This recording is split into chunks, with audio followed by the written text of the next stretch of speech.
just to watch him train, sometimes it's tiring. To watch Kobe train is tiring, bro. Like, you'll be like, what the hell? This guy does not get tired, man. He's like non-stop, non-stop, but it only makes sense why. Download the AllStar app. Make your picks for UFC fights, challenge your friends, level up and win prizes. Link in description. Get it now. Themba, let's start with the travel back to South Africa, man. I heard it was like 30 something hours. Take us through.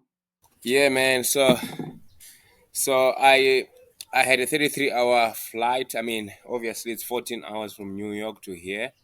I mean, then 5 hours from Las Vegas to New York.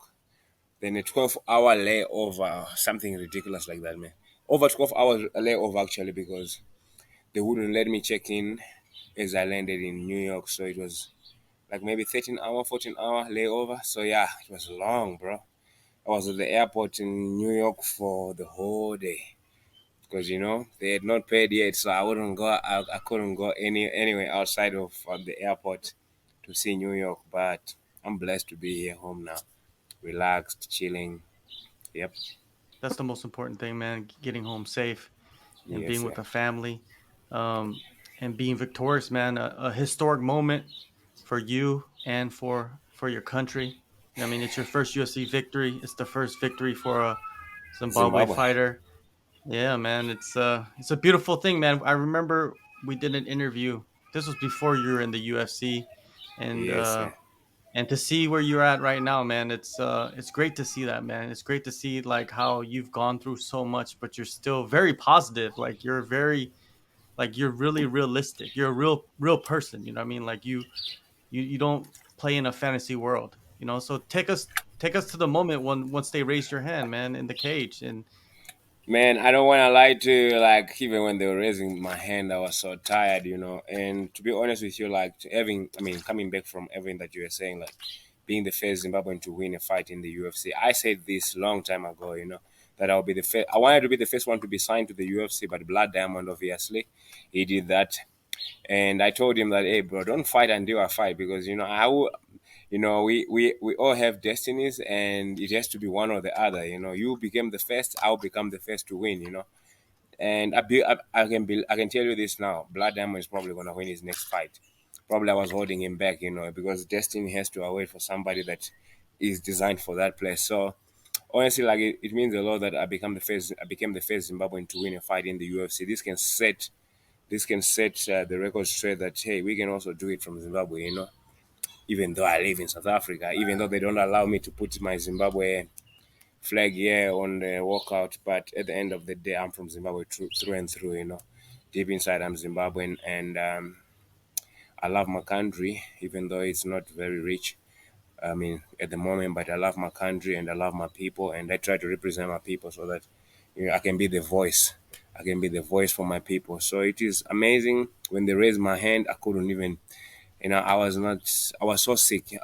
I was so sick in that fight that I kind of like was even tired to lift my hand, man, after the fight because I caught a flu the night before the fight and my nose was congested. I kind of like caught it the day before weigh-ins, but I was thinking that it was the cigarettes from the casino that was making my nose get blocked. And I thought I played it out, but then the reality kicked in the eve of the fight. I was so sick, man. I was like, wow. So during the fight, I was so tired. At the end of the fight, there, I was so tired. But in my head, I was just keeping on going and saying, "No ways, this guy takes this away from me." why do they not let you wear the Zimbabwe flag? So basically, I think you have to have an approval from the embassy or the sports ministry, whatever. Having that said, my country is probably the most difficult one, apparently, to deal with in terms of that. So basically, the UFC reached out to the Zimbabwean embassy for my last fight to get my kit approved because you cannot, like people say, no, you can just take a flag and wear the flag. At this level, you have to, all the other countries have to be approved, by the government because you cannot just put a design that you want around a flag. So the government has to approve it. And people don't know this, and I didn't know this either. until I had to use a Ghanaian flag on my kit in my last fight with AJ Fletcher. Then for this one, I thought, okay, cool. I messaged them as soon as I signed the fight. I messaged them. I said to them, "Can I wear Zimbabwe flag this time?" They said they will. They will try to push it. They've been pushing for it. Then, like on the week of the fight, as I was about to collect my kit on Tuesday, they said, "Okay, cool. The Zimbabwe embassy just replied to us now as you walk into the thing, and they said that you need to contact the sports minister." And it's fight week for me. Can't be focusing on fight and wearing my thing. Then the other heart of mine said, no, you know what, you need to represent your country, so you need to contact them even if you feel uncomfortable. And I had people that contacted the Minister of Sports because they said direct from Minister of Sports, And I had people contacting the director in Zimbabwe, trying to contact the Minister of Sports, and like any other, you know, yeah, I don't even want to digest into that.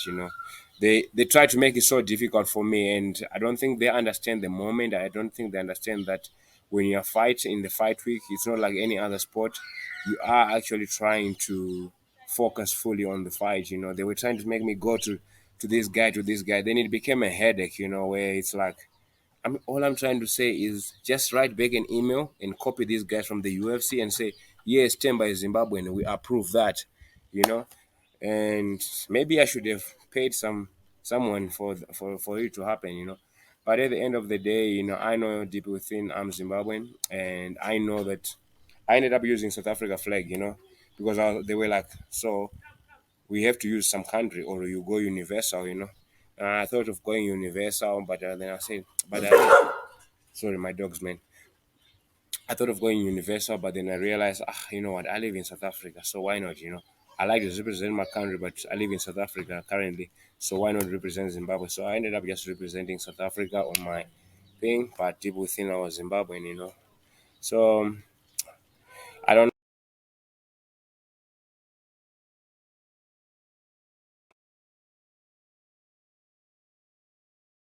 contacted the sports minister. I mean the vice minister of sports direct. He read my messages. But he didn't do anything, man. But it is what it is. It's Africa. I reached out to these guys when I wanted help, when I needed some funds so that I could pursue this journey, and they didn't reply to me. So I wouldn't expect much more. It is what it is. Politics. Yeah, there you go, man. Politics, man. It's a dirty game. It's a dirty Back to game, the my friend. fight. Yes, sir. Yeah, back to the fight. You did tremendous. You know what I mean? You showed every part of your game, man. That striking, the grappling, everything. You even showed that you can fight sick. And, everybody was like, he's going to get tired, but you didn't get tired, man. You fought through it. You were tired at the end of the fight because after the fight, you were talking to Michael Bisping. Everybody knew you were tired because you were Yeah, breathing I hard, couldn't right? talk. My voice only when I was in the cage, I thought I was talking fine. But when I watched the fight, I was like, damn, my voice was gone. Because even to this day, you see, like today it's Wednesday, I'm still sick right now. Like my voice is still gone. From the flu. So it was fun. I had to show everything. I always know I'm good. I always knew this. I always knew that I can become anything in the UFC. I can become a champion. And what happened in the last fight with AJ Fletcher, I was not. I was prepared, but I was prepared. I felt prepared. Like I always caught my manager because when after the fight we talked, me and my manager, and he says to me, you want to know the truth from me? I want to tell you what I want to tell you, not what you want to hear. You felt prepared. He told me what I needed to adjust. He told me what I needed to drop. And I dropped what I needed to drop. I adjusted what I needed to adjust. And it showed in the last fight. And that was me sick. So can you imagine what I can do when I'm not sick? When I'm not sick, probably I can beat Kamaru Usman or I can beat Leon Edwards if I'm not sick, with that type of performance that I did on Saturday.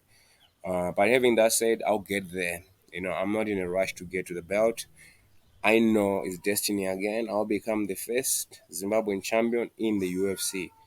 I know there will be many after me, but it's destiny. It's just like in life, there's people that need to do it first before everyone else. I just have that feeling that I will become the first Zimbabwean champion in the UFC. And my Coach Daniel Vovere, keeps telling me this.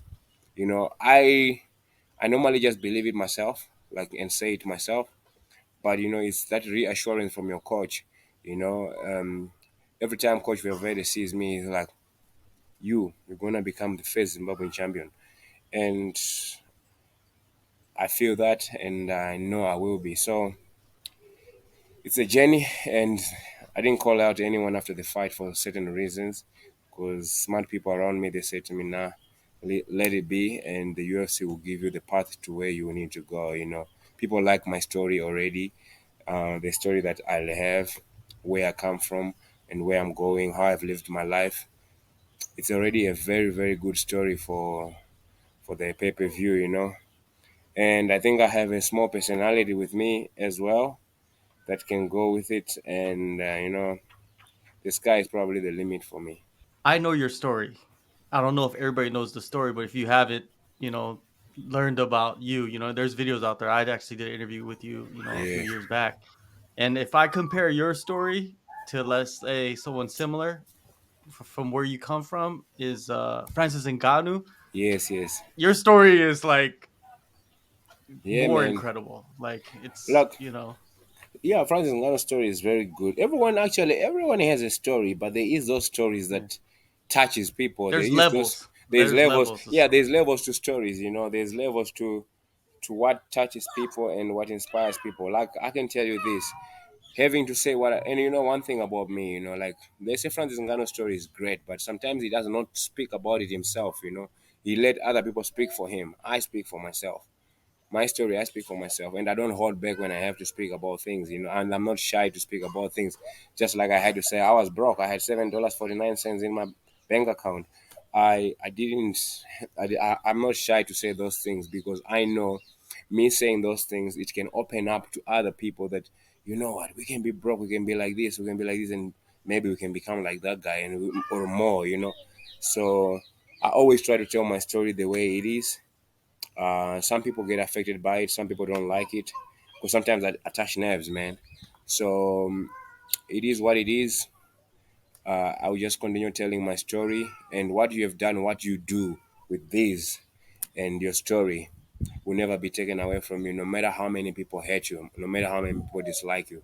Because for me, I know I can fight, I can do the talking, and I can do the backing as well. So it is what it is. Mamba mentality, man. That's something that's huge to you. You know what I mean? Yeah, you're wearing the shirt. Yeah, Kobe man. My Bryant. manager, my manager Like, hooked me up with explain this. like what he means to you, man. Like Kobe Bryant. Like, is that the number one guy out there? Kobe Bryant is my hero. Like I always say this through and through. Kobe Bryant is my hero, and in MMA, there's other guys I look up to, like not as my hero, but I look up to certain guys like Israel Adesanya. I look up to him, but like right now, before I used to look up to Frank Edgar because I used to be a small welterweight, and all that. But like right now, I look up to Adesanya, on what he represents too, and. Kobe Bryant is my hero just based on his story. He had a unique story in basketball. I don't even know how basketball works, but I kind of like his story because he came from a rich family, he didn't come from a poor family. He was different. He came from the rich family, from the suburbs, and he was outworking everybody, even the guys that came from the ghetto. So that type of mindset for a person that is wealthy, you gotta respect it, and if you can follow that and channel that and become successful your way, why not? I've been doing that. I've been living the Mamba mentality, and it has been paying off. So Kobe Bryant is my hero. Actually, my heroes are in basketball: Kobe Bryant, Michael Jordan.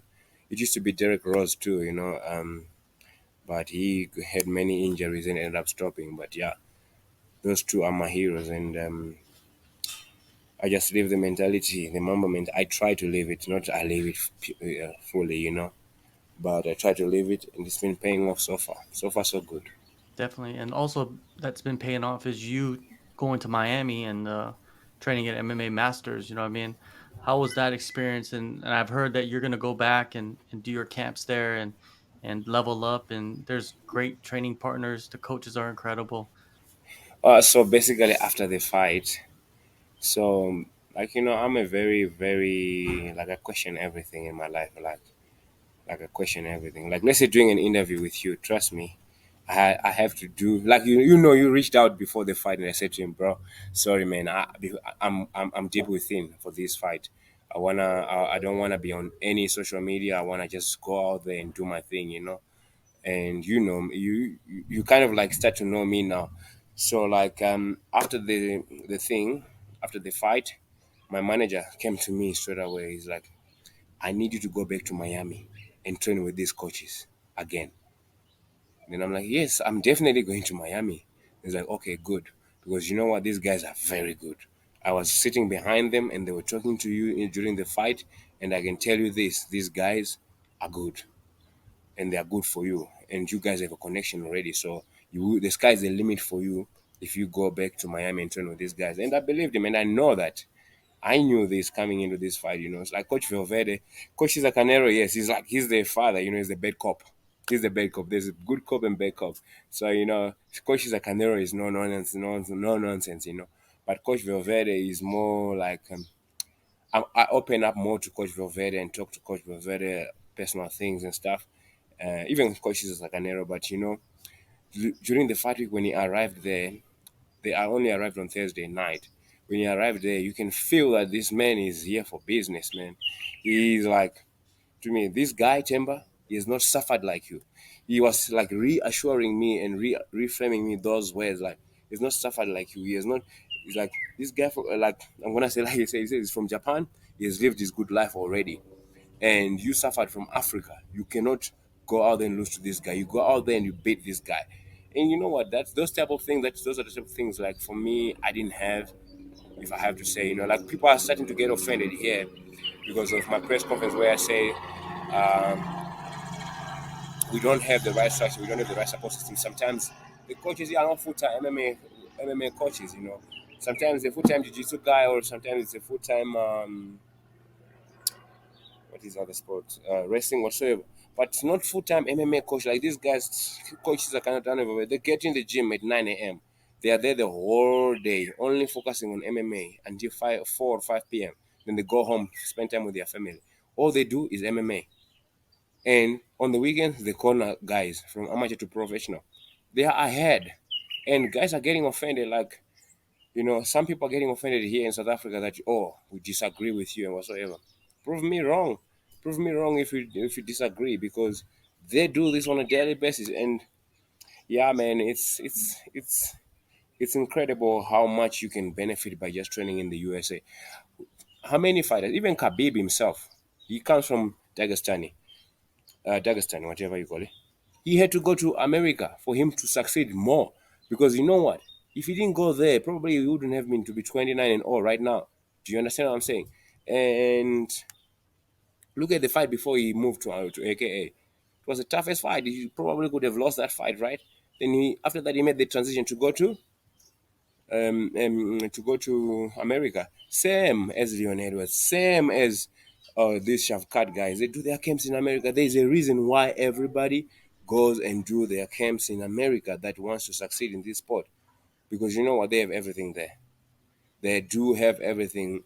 And I don't have ego. Like people, man, I actually had a fight with someone here right now. Like they got offended that about my press conference whatsoever. People start get to feel entitled and stuff like that. But at the end of the day, it's about my career. I'm loyal to my dream. I'm loyal. I'm grateful to everybody, but I'm also loyal to my dream. You trust me. I didn't want to go and live in America, train there in America for my fights. I'd said to you before, I want to become the first guy to live and train in Africa and to become a UFC champion. But training here for me, it was not gonna work. So I moved on and gone to America, and I can feel like it's gonna work out for the best of me. And I really didn't want to do that, but I have to do that. I have to do that, not because I'm relocating to America. I go there 2, 3, 4 months, come back. My family is here, so yeah, it's the best decision I've made for me so far in my career. I wish I made this decision 2, 3 years ago, but like I said, God knows, God has a plan for me, so I'll always listen to what the gods say.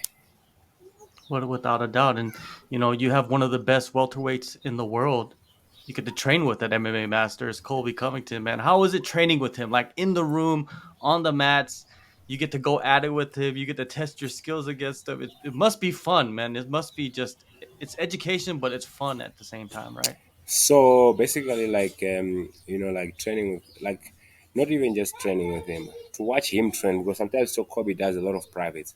So just to watch him train, sometimes it's tiring. To watch Kobe train is tiring, bro. Like, you'll be like, what the hell? This guy does not get tired, man. He's like non-stop, non-stop, but it only makes sense why. Because I've done sessions with him, and I realize how hard he pushes, and I've learned so much from him.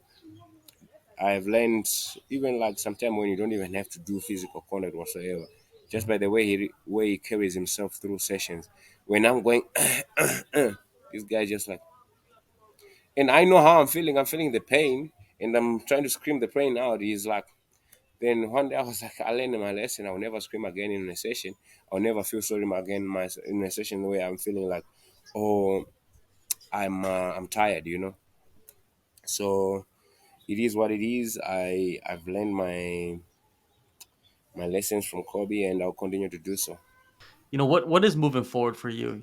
Do you have any communication with the UFC so far in the past couple of days about making your return anytime soon? Like I said, I want to spend some time with my family, and then next week by Monday I will know what's next. But probably looking at the whole thing, I'll probably be back in August. I'll probably be back in August, bro. Like I don't even. I was thinking about it the other time. Like I'm like, I get back in August. I might even fight again in December. Then that's 4 fights in 1 year. You know. But yeah, like for me, I feel like yeah, I might be back in August or September latest. September latest, because yeah, for me, I wanna fight. When I'm healthy, I should fight because I have years that were taken away from me because of injuries. Hey, so I'm healthy. I should fight. Sorry about that, man. I'm healthy. Hey, Jelly. So I'm healthy. I should fight. I shouldn't hold back, and I shouldn't pick and choose. Whoever the UFC thinks I should fight next, that is the person that I must fight next. And I will not call out anybody because I have smart people around me that tell me what to do as well, and I trust my manager, Jason House. So we have our plans. I know the UFC likes me. I know, and that I know for sure. I know my story is good for the pay per view in the future, and I know I have a personality too.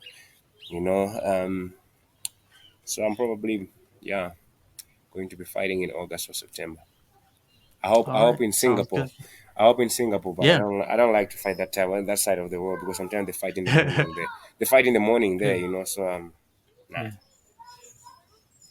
Yeah, that's kind of hard, but yeah, man, I'm looking forward to you making your return in August or Yeah. September. Ride the wave, man. Get another win, come back September or December, get another one, start off the new year on a win streak. It would be I I beautiful, man. Thank you, I Temba, believe man, I so much. believe one thing I can tell you for sure. I believe by this time, I mean not by this time, end of next year, before end of 2024, I'll become a champion. That I can predict for you. I'll be the champion end of 2024. I'll become a champion. Before that, before end of 2024, I'll become a champion. That's definitely, because you never know what can happen in this game. You never know. You never know what can happen in this game, and I know this. This is a prediction. I'm telling you first. Before end of 2024, I'll be a champion in the UFC.